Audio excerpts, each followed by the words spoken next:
오늘은 광복절입니다. 우리나라가 일본 강점기로 36년간 나라를 빼앗기고 이름도 빼앗기고 수많은 고통을 치렀던 날에서 해방된 날입니다. 해방의 자유를 가진 날입니다.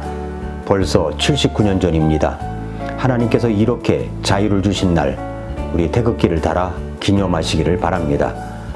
1945년 8월 그날 일본 히로시마와 나가사키의 핵이 차례대로 떨어졌고 두 도시는 검은 타르처럼 끌어올랐습니다. 첫 투하에 수만 명이 즉사했습니다. 그 피해자 숫자는 헤아릴 수조차 못합니다. 그런데 여러분, 도쿄에도 원폭이 투하될 뻔한 사실을 여러분 아십니까? 이런 이야기를 지난 주간에 나온 신간 서적 중에 에반 토머스가 지은 항복의 길이라는 책에서 제2차 세계대전의 마지막 날들, 특히 일본의 항복 과정을 다룬 역사서이기도 합니다. 이 책은 1945년 그 여름의 사건을 중심으로 당시의 주요 인물들과 그들이 내린 결정들이 어떻게 전쟁의 끝을 가져왔는지를 말해주고 있습니다. 이것이 신문기사에 나왔기 때문에 신문기사와 그리고 책을 참고해서 여러분에게 말씀드립니다. 일본 땅에 핵이 떨어져 터졌습니다. 그러자 일본의 최고 전쟁 지도자 6명이 일본이 항복을 할 것이냐 하는 여부를 가지고 투표를 했습니다. 결과는 3대3이었습니다. 군 강경파는 전쟁은 계속되어야 한다고 했습니다. 그래서 심지어는 황궁 내 쿠데타까지 모의했습니다. 일본은 원폭이 떨어져 수많은 희생자가 있었음에도 불구하고 항복 의사가 없었습니다. 핵이 떨어졌음에도 일본 군부는 전쟁을 계속 밀고 갈 태세였습니다. 일본이 항복 선언을 하기까지 1945년 여름 그 세계와 인류의 운명은 세 남자의 손에 달려 있었습니다. 자, 첫 번째 남자는 핵폭탄 투하를 결정하는 미국 전쟁부 장관 헨티 스팀슨이었습니다. 트루먼 대통령은 당시 핵 사용에 대해서 자기 혼자 결정했다고 말했지만 사실은 그것은 그렇게 간단한 문제가 아니었습니다. 스팀슨은 전쟁을 이끄는 행정부 최고 강요로서 전쟁을 끝내기에 핵을 쓸지를 트루먼과 결정해야 하는 그런 위치를 갖고 있었습니다. 스팀슨은 핵이야말로 악마 같은 무기라는 것을 알고 있었지만 국익을 위해서 어쩔 수 없이 스스로 냉혹해져야 했다고 합니다. 그는 트루먼 대통령 앞에서 핵은 언제 어디에 쓸지를 결정한 장본인이었습니다. 그는 그렇게 핵 투하를 결정하고 히로시마가 잔해만 남은 사진을 트루먼에게 내밀던 순간에 심장 발작을 일으킬 정도로 그 히로시마의 모습은 정말로 처참한 결과였습니다. 첫 번째 남자고, 두 번째 남자는 미국 육군 항공대 사령관 칼 스파츠입니다. 그는 대량 살상 임무를 수행해야 하는 태평양 전략폭격사령부의 수장이었습니다. 스파츠는 폭탄 투하 명령의 책임자였기 때문에 유럽과 일본에 수천 톤의 화약을 뿌려야 했습니다. 그래서 그는 핵을 반대했던 사람입니다. 워싱턴에서 처음 핵에 관해 논의를 했을 때 스파츠는 주민들을 죽음으로 내모는 것에 대해서 반대했던 사람이었습니다. 그는 평화주의자였습니다. 만일 10만 명을 죽여야 한다면 구도 명령만으로는 할 수 없습니다. 문서로 내려주십시오. 라고 말을 할 정도로 반대에 앞장섰던 사람이었습니다. 그런데 스파츠는 일본에 세 번째 핵을 쓰자고 제안을 했던 인물입니다. 의외죠? 왜 그러냐면 첫 번째 핵이 투하된 것은 1945년 8월 6일 리틀보이라는 이름의 첫 번째 원자 폭탄을 히로시마에 투하했습니다. 두 번째 핵이 투하된 것은 1945년 8월 9일 팻맨이라는 이름의 두 번째 원자 폭탄을 나가사키에 투하했습니다. 그런데 그렇게 반대를 했던 스파츠 사령관은 세 번째 핵을 도쿄에 투하하자고 했다는 것입니다. 왜 그랬을까요? 그래서 이제 B-29 폭격기 7대를 도쿄 상공에 띄웠습니다. 그리고 가로 4인치, 세로 5인치, 약 A6 크기의 전단, 삐라를 500만 장을 그곳의 상공에서 뿌렸습니다.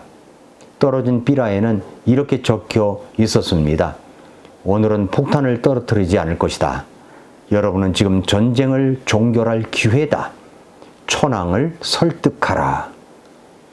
그 중에 비행기 한 대는 천황에 있는 도쿄의 황궁 위를 유유히 날아서 지나갔다고 합니다. 그래서 이 두 번째 남자가 그렇고요. 세 번째 남자가 있습니다. 그는 일본 우에모 대신 도고 시게노리라고 하는 사람입니다.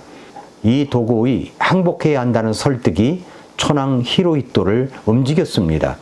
일본의 제2차 세계대전에서 일본 항군을 이끈 건 최고 전쟁 지도자 회의였습니다. 내각 총리 대신 육군 대신 해군 대신 그리고 육군 참모총장, 해군 참모총장 그리고 외모 대신 도고 시게노리가 참여하는 그런 회의였습니다. 이들 가운데 군인 신분이 아닌 사람은 외모 대신 도고뿐이었습니다. 나머지 사람들은 일본의 핵 100기를 투하한다고 할지라도 일본은 결코 항복하지 않을 것이라고 고집을 부렸던 사람들입니다. 그러나 외모 대신 도고의 생각은 달랐습니다. 그는 현실주의자였습니다. 연합군의 다음 타격 목표지는 도쿄라는 것을 알았습니다. 그래서 이것을 감지한 일본 군부는 쿠데타를 모의했습니다. 그들은 황궁을 장악하고 천황의 무조건 항복을 선언한다는 녹음 테이프를 뒤지고 다녔습니다. 그걸 찾으려고 뒤지고 다녔어요. 천황은 모든 군부들에게 자신의 뜻을 전달했습니다. 나의 뜻은 외무 대신 도고가 말한 것과 같습니다. 이 도고가 어떤 사람이냐면 16세기 일본으로 건너간 조선인 도공의 후손이었습니다. 그러니까 결국 조선인이 일본을 살린 것입니다. 그렇게 하여 일본 천황 히로히토의 항복선언문이 1945년 8월 15일 날에 발표되었습니다. 이것은 종전의 조서로 일본이 제2차 세계대전에서 연합국에 항복한다는 내용을 담고 있습니다. 성도 여러분, 이렇게 하여 우리나라의 참 자유해방 국가가 되었습니다. 8.15 광복절은 79년 전에 우리나라의 해방의 자유가 찾아온 날입니다. 우리는 지금까지 공산당이라는 세력과 맞서 싸우느라 6.25 사변의 참상도 겪었던 나라입니다. 지금도 전쟁은 끝난 것이 아닙니다. 잠시 휴전되었을 뿐입니다. 공산주의 세력은 지금도 이 나라 곳곳에서 활동하며 가면을 쓰고 국민들을 호도하며 거짓 만상을 뿌려대고 있습니다. 북한의 김정은은 지금도 전쟁을 일으키려고 호시탐탐 우리나라를 노리고 있습니다. 러시아와 북한의 밀착, 러시아와 우크라이나 전쟁, 이란과 이스라엘의 전면전을 앞두고 있는 이 시기는 그야말로 인류의 마지막을 향해 달려가고 있는 시기라고 볼 수가 있습니다. 거기에다가 성경의 말씀대로 마지막 날에 전쟁과 기근과 역병과 지진이 일어난다고 했는데 그런 순서가 지금 맞아떨어지고 있습니다. 기후변화도 종말을 재촉하고 있습니다. 세계 종말의 징조로 거론되는 환경 관련 현상 중 하나가 뭐냐면 기후변화로 인한 기온 상승과 그리고 이변 현상입니다. 이런 현상들은 지구의 생태계와 인간 사이에 심각한 영향을 미치고 있고 전문가들은 이를 세계 종말의 징조로 해석하기도 합니다.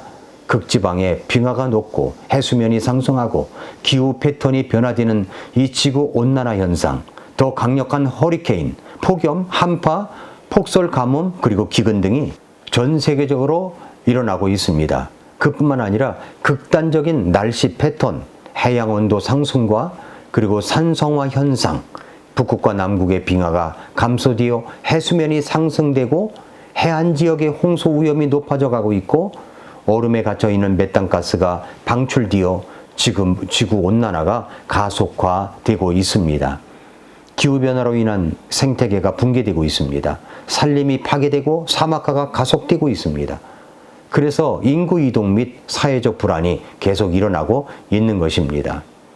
지금 지구는 종말을 향해 속도를 올리며 달려가고 있습니다. 언제 우리 주님께서 다시 오실지 우리는 알 수 없습니다. 그러나 그때까지 이 나라는 자유 대한민국으로서 온전한 해방의 자유를 잘 지켜가야 합니다.